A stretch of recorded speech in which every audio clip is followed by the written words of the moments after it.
Je m'appelle Marie-Ève Potvin, je suis journaliste à Radio-Canada Sport depuis environ 4 ans.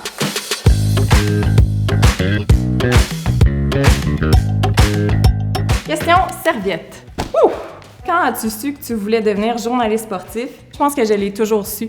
Le sport a été vraiment important pour moi dans la vie. Dès un très jeune âge, j'ai commencé à faire du sport. Même que dans mon album des finissants, en secondaire 5, mes amis avaient inscrit à quel point j'allais devenir une bonne journaliste sportive. J'aurais aimé ça me rendre aux Jeux olympiques comme athlète, mais mon sport, la ringuette, était pas là. Donc, quel meilleur moyen de s'y rendre que devenir journaliste sportif? Donc, c'est ce que j'ai réussi à faire. Quelle était ton idole sportive de jeunesse? C'est mon cousin Félix Potvin, qui a été gardien de but pour les Maple Leafs de Toronto.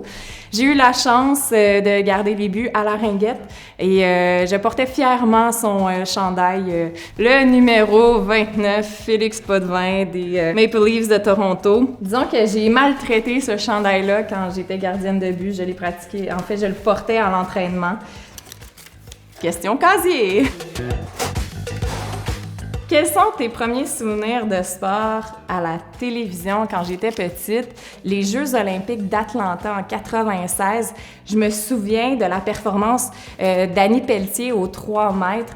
Je sais qu'elle a gagné la médaille de bronze. Bon, je peux pas vous dire tout son parcours, mais je sais qu'elle n'était pas favorite pour gagner cette médaille-là, donc sa persévérance m'a inspirée. Mais aussi, avait inspiré ma sœur et moi parce que à la suite de cette compétition-là, nous, on s'amusait à faire des plongeons dans la piscine familiale. Et aussi, je me souviens que dans une chaîne de restauration très populaire, quand t'achetais un joyeux festin, on recevait une casquette des Jeux olympiques d'Atlanta et je la portais fièrement.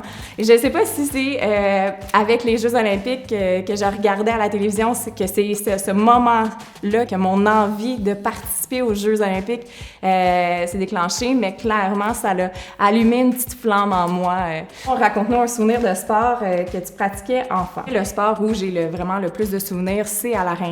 Au tournoi de Longue Pointe, mes oncles m'avaient dit « Marie-Ève, si tu te rends en finale, si ton équipe gagne par plus de 3 points, regarde-nous dans les gradins et on va te faire un signe et à ce moment-là, tu dois faire la danse des canards sur la patinoire. » Évidemment, on s'est rendu en finale et j'ai fait la danse des canards dans mon demi-cercle de gardienne de but. Que je me souviens encore du regard de mon père qui me regardait peu impressionné. Mon père, c'était mon entraîneur dans le temps. Une chance, on a gagné le tournoi et si ma mémoire est bonne, j'ai gagné le trophée également de la gardienne de but du tournoi. Le moment où les émotions ont pris le dessus sur ton rôle de journaliste, c'est vraiment aux Jeux olympiques. Et moi, mon rôle pour les Jeux olympiques de Rio, c'était de faire des entrevues avec les athlètes après leur compétition. Il y a un moment très précis dont je me souviens, c'est Lisanne Murphy, l'équipe de basketball. C'était pas le résultat espéré et on faisait lire un carton que les athlètes avaient écrit plusieurs jours avant la compétition.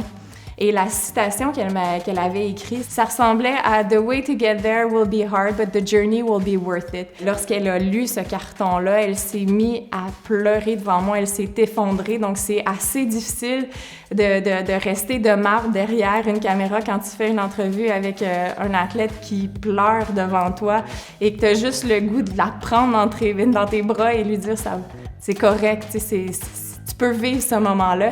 Et 15 minutes après cette entrevue-là, j'avais Erica Wiebe, la lutteuse, qui venait de gagner la médaille d'or, tout aussi contente, mais qu'elle pleure devant moi en me disant « J'en reviens pas, j'y crois pas ».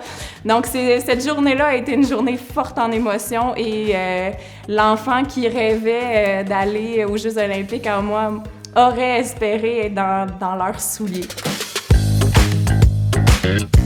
Si tu avais eu la chance d'être une athlète olympique, quelle aurait été ta discipline?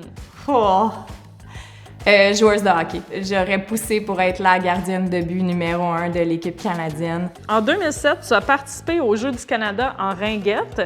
Dans une entrevue à l'époque, on t'a posé la question « La ringuette occupe quelle place dans ta vie? Te rappelles-tu de ta réponse? » Non, de un, je me rappelle pas de ma réponse, mais je suis assurée que je disais que c'était que c'était partie prenante de ma vie. Je ne pensais qu'à la ringuette. Et si je me trompe pas, juste avant les Jeux du Canada, je devais remplir ma demande pour l'université. J'avais fait 2 demandes en journalisme à l'université, soit à l'UQAM et à l'Université d'Ottawa. Et je devais écrire un petit paragraphe pour me décrire. Et je crois que je n'ai écrit que sur la ringuette et mon parcours aux Jeux du Canada. La ringuette est le centre de ma vie. Oh, c'est beau, hein? Tu t'es donné comme défi de faire de la plongée en apnée. Pendant combien de temps peux-tu retenir ton souffle? Mon meilleur temps, c'est vraiment en apnée statique, 2 minutes 15. 2 minutes 15? 2 minutes 15. Vas-y, maintenant! Non, ça se fait pas de même. Ça prend une préparation, je suis désolée. Et si vous voulez en savoir plus sur l'apnée sportive, je vous invite à écouter la série Marie-Ève sans limite. Ça, c'est la première série que j'ai faite sous zone active.